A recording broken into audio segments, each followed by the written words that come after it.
느헤미야 3장에서 7장은 성벽 재건과 제1차 포로 귀환자 가기에 및 수효를 재확인하고 있는데, 이 가운데 오늘 우리가 읽은 5장은 경제적인 문제로 인한 이스라엘 내부의 갈등을 삽입하고 있는 기사입니다. 느헤미야는 주전 442년에 예루살렘으로 귀환해서 성벽 재건 공사에 착수한 지 단 52일 만에 성벽 공사를 완공했습니다. 성벽 공사를 완공했다는 것은 대적의 침입을 이제 막게 되었음을 의미합니다. 따라서 이제는 더 이상 이 외부인들의 침략과 그들이 행하는 도적질에 시달리지 않아도 되었습니다. 백성들은 이제 두 발 뻗고 잠들 수 있었고, 경제로운 여건은 이제 좋아져서 점점 더 번영하게 되었습니다. 그런데 시간이 흘러가면서 문제가 생겼습니다. 가진 자나 없는 자나, 귀한 자나 천한 자나 똑같이 고생해서 성벽 공사에 헌신했는데 경제적인 불평등이 점차 심화되기 시작했던 겁니다. 오늘 본문에 보면 당시 이스라엘 사회는 가뭄으로 인한 식량난이 심했고, 바사 제국의 과중한 세금 문제로 인해 백성들의 삶이 피폐해졌습니다. 빚내서 세금을 갚고, 땅을 팔아서 저당 잡혀서 세금을 갚아야 할 정도로 막중한 세금이 있었습니다. 당시 페르시아가 이 나라 저 나라와 전쟁하면서 원래 보통 40%의 세금이에요. 고래로 지금까지 마찬가지. 우리나라도 각종 세금을 다 합치면 40%가 세금이 넘을 겁니다. 간접세까지 하면. 옛날부터 그래요. 40%. 평상시에 40%의 세금. 그런데 전쟁이 일어나면 많게는 80%까지. 보통 60%에서 80%. 전쟁이 일어나면. 그러니까 얼마나 백성들의 삶이 피폐해질까요? 당시 페르시아는 그리스와 마라톤 전투도 했었잖아요. 그 전쟁에서 이기지도 못했잖아요. 이겼으면 풍족해졌을 텐데 졌잖아요. 전쟁 배상금을 물어야 되잖아요. 지금도 똑같아요. 그러니까 80%가 아마도 나갔을 겁니다. 그러니까 이 세금이 얼마나 막중합니까? 그러니까 백성들이 빚을 지면서까지 세금을 내야 돼요. 그러다 보니 땅을 빼앗기는 사람들이 생겨나기 시작했고요. 땅까지 빼앗겼는데도 어떻게 할 수 없으니까 자신의 아들과 딸을 노예로 팔아버리는 그런 일들이 생겨나기 시작한 거예요. 이 일이 불과 성벽 재건 완공한 후 12년 만에 일어났습니다. 하지만 유대 땅은 하나님께서 아브라함에게 허락하신 젖과 꿀이 흐르는 땅이잖아요. 이 땅은 약속의 땅이에요. 축복의 땅이에요. 생명과 구원의 땅입니다. 제사장 나라가 된 땅이에요.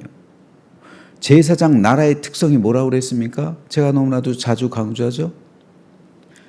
신분이 없어요. 국가가 없어요. 상비군이 없어요. 왕이 없으니까 신하들도 없어요. 뭐에 신분 체계가 서질 않아요. 고위 관료들이 있을 필요가 없어요. 군인이 없으니까, 상비군이 없으니까 그에 따른 재정을 뒷받침할 필요도 없어요. 세금이 없어요. 그래서 세금이 면제된 나라. 상비군이 없고 전쟁이 없으니 세금을 낼 이유도 없어요. 하나님이 왕이에요. 다만 신정국가를 이루기 위해서 11조. 하나님께서 원하시는 것은 11조. 그거예요. 10%. 그러니까 여러분 11조는 사실 세금의 성격이 굉장히 강한 거예요. 종교세죠.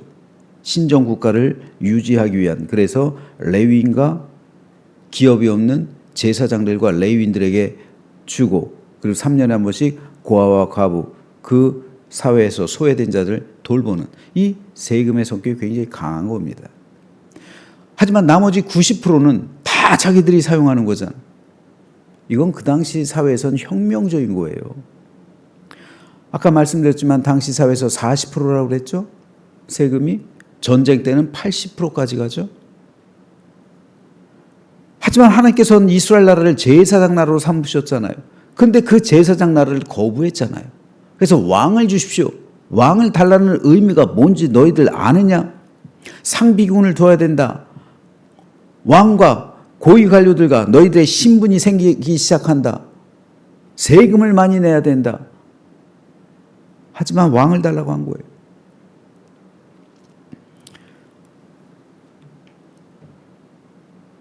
하지만 그들의 조상들 하나님과 맺은 언약을 저버리면서 우상을 숭배하죠. 물질을 숭배합니다. 바알을 숭배해요. 그때 유다는 망하죠. 하나님의 성전은 무너집니다. 자신들이 노예가 돼서 바벨론으로 끌려가요. 모든 것을 잃어버리고.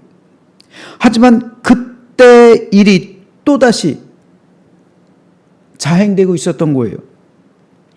노아의 홍수 심판으로 인해 새롭게 된 세상에 함과 가난이 죄악을 다시 들여왔죠. 그래서 하나님께 저주를 받았듯이 지금 이스라엘 공동체가 새롭게 된 유다 땅에서 또다시 탐욕과 욕심으로 이웃의 땅을 빼앗고 동족을 노예로 팔아버리는 끔찍한 우상 숭배 모습을 되풀이하고 있는 거예요. 그래서 느헤미야는 여기에 동참한 사람들 크게 꾸짖었습니다. 그리고 이렇게 말했습니다. 나와 내 형제와 종자들도 역시 돈과 양식을 백성에게 꾸어 주었거니와 우리가 그 이자 받기를 그치자. 그런즉 너희는 그들에게 오늘이라도 그들의 밭과 포도원과 감람원과 집이며 너희가 꾸어준 돈이나 양식이나 새 포도주나 기름의 100분의 1을 돌려보내라 하였다. 이게 바로 느헤미야의 개혁이에요. 사회적인 개혁이죠. 믿음에 입각한 개혁입니다. 이때 느헤미야는 두 가지를 제시합니다. 첫째, 밭과 포도원, 감람원, 집. 뭡니까? 부동산이죠. 저당 잡은 부동산, 담보로 받은 것, 즉시 환원하라는 것, 돌려주라는 겁니다. 둘째, 돈, 양식, 새 포도주, 기름, 동산이죠. 그동안 채주들은 이 품목들을 빌려주는 대신 이자를 받았어요. 그동안 받은 이자 돌려주라는 겁니다.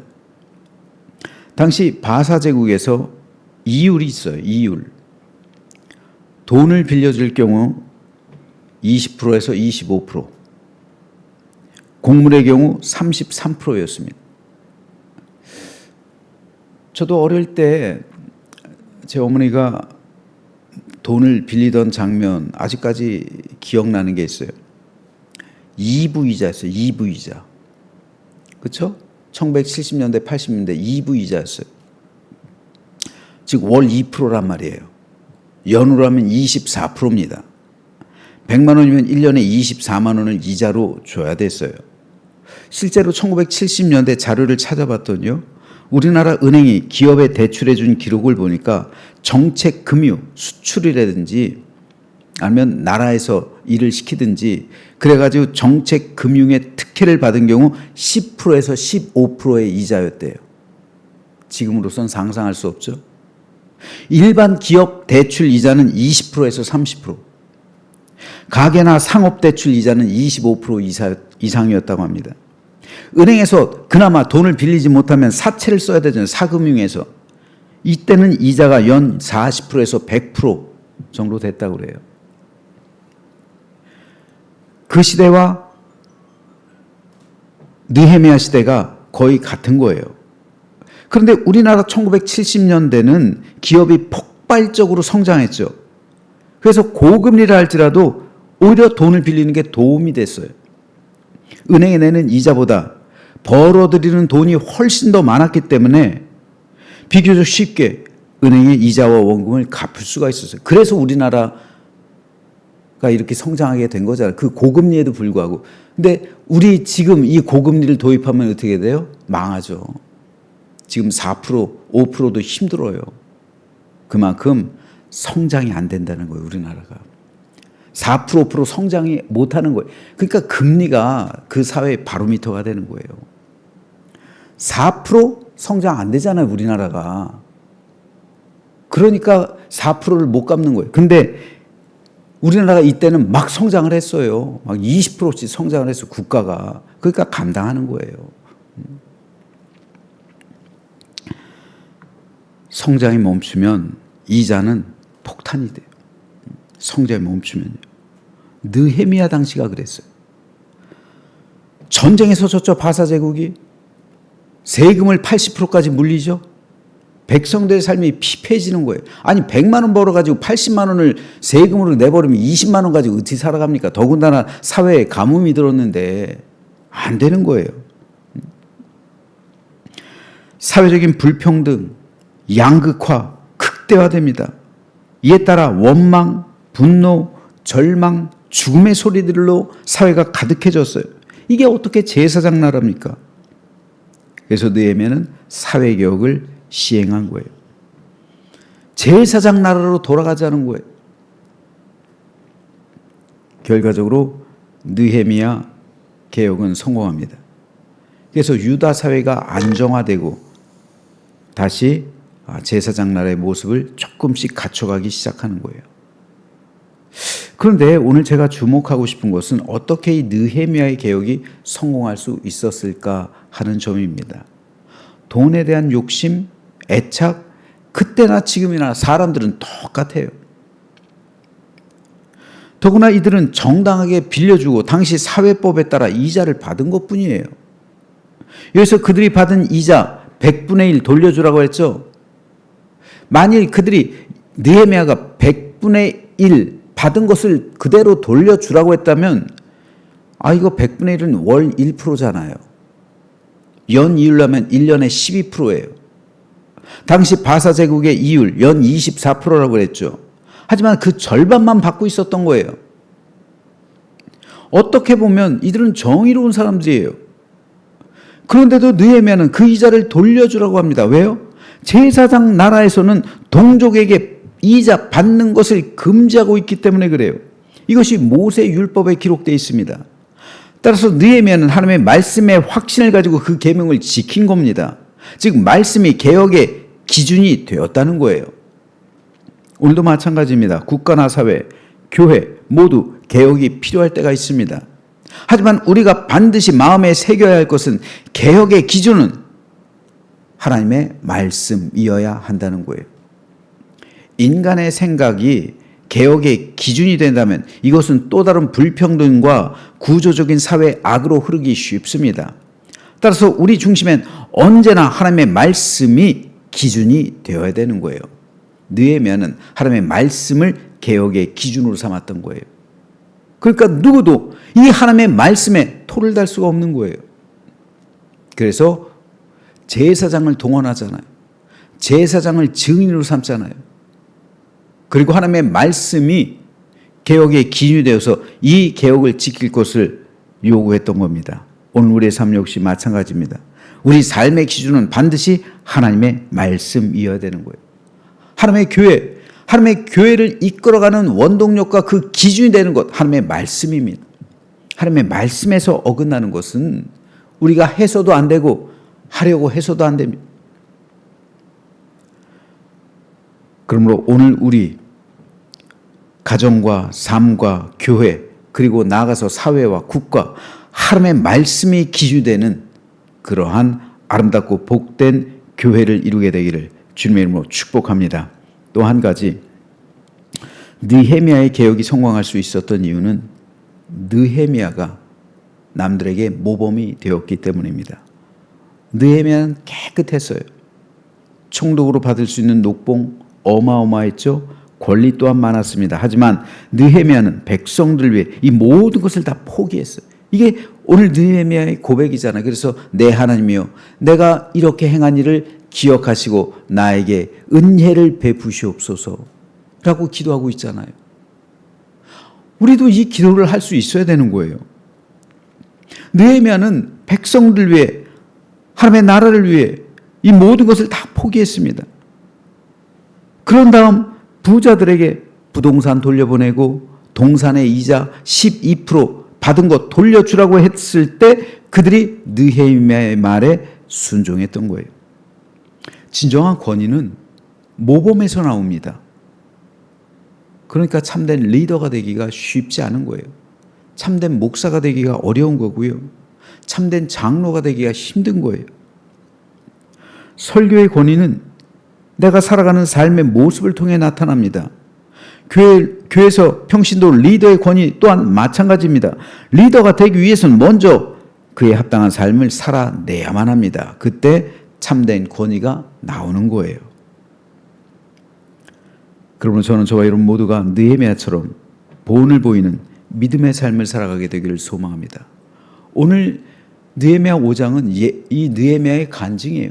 내가 어떻게 하나님을 위해서, 어떻게 백성들을 위해서 내가 받을 권리를 포기했는지 이걸 간증하고 있어요.